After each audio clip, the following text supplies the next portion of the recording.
এক পেশকে বলে মাশাআল্লাহ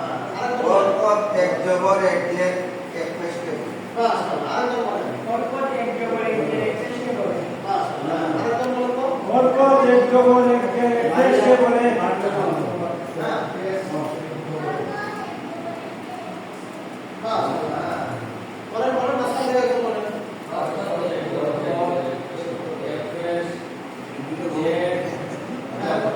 নাম কি এক জবর এক জের এক পেশকে বলে বলে আবার বলেন পরপর এক জবর এক জের এক পেশকে বলে আবার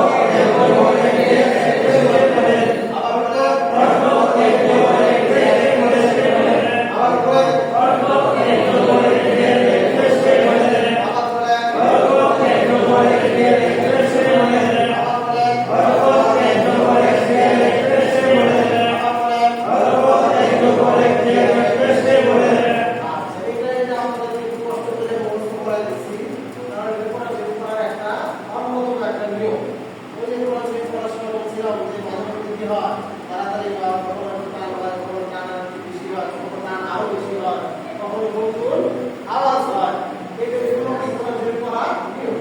এই যে নিয়মটা আমরা বুঝতে পারলাম হরফ এক জবর এক জের এটা মনে রাখা লাগবে কতদিন হ্যাঁ আবার আট পর্যন্ত কতদিন ক্লাস হবে হ্যাঁ আবার কতদিন হায়াত আছে এইভাবে যে আমরা যদি কষ্ট করে কি করে দিছি হরফ এক জবর এক জের এক পেশকে বলে আবার বলে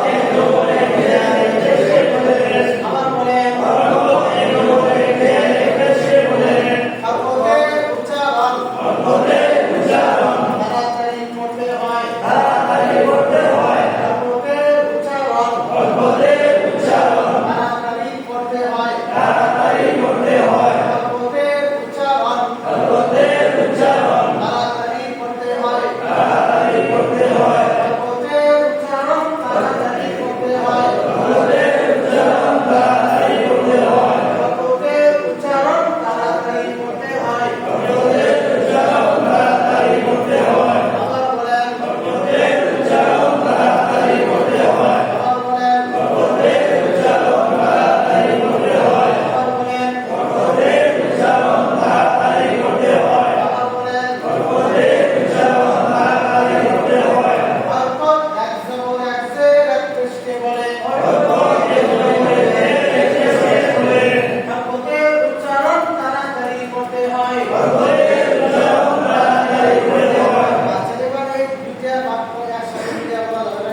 হরকত বলে এক জবর এক জের আপনি বলেন তো কষ্টটা দ্বারা বলেন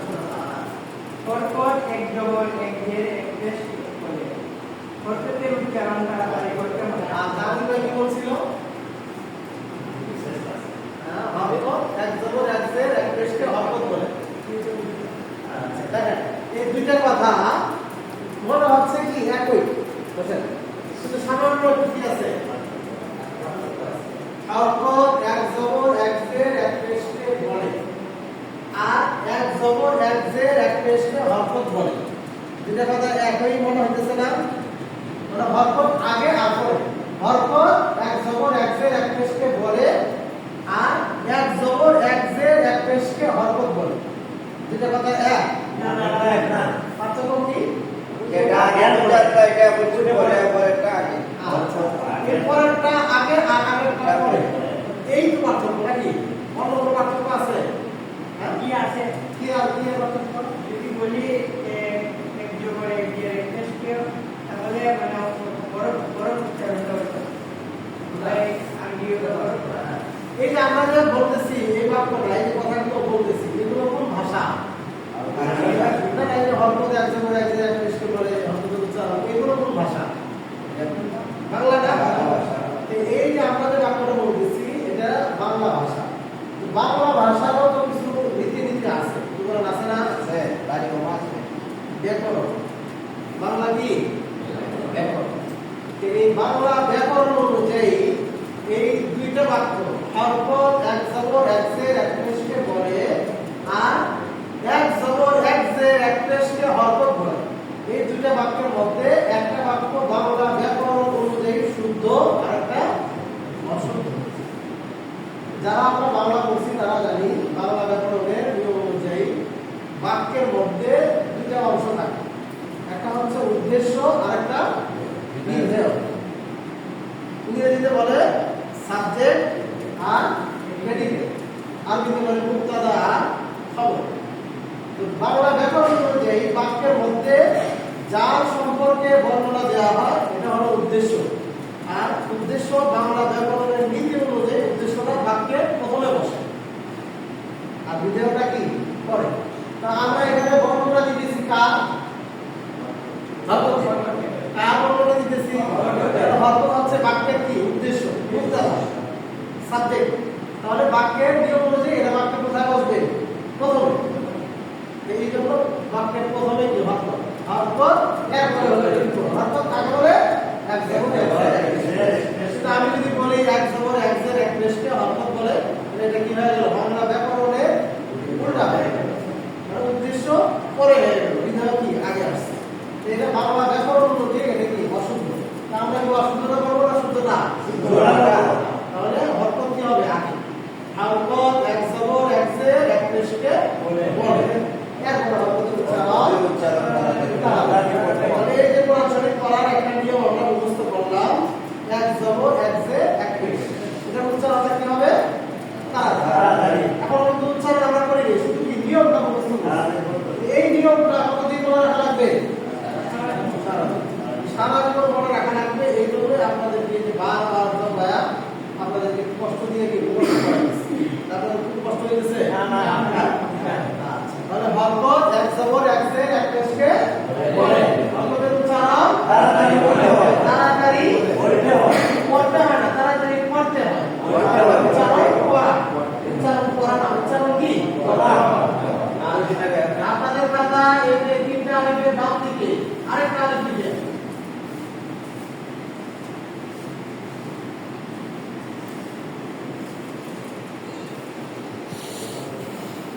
এটার উপরে এইরকম একটা চিহ্ন দেয়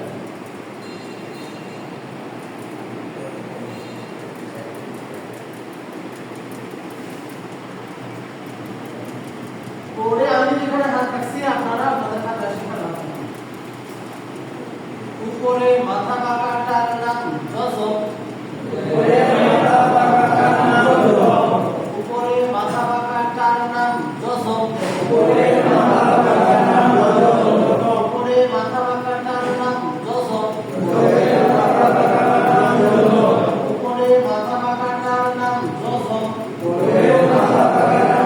জজম দশক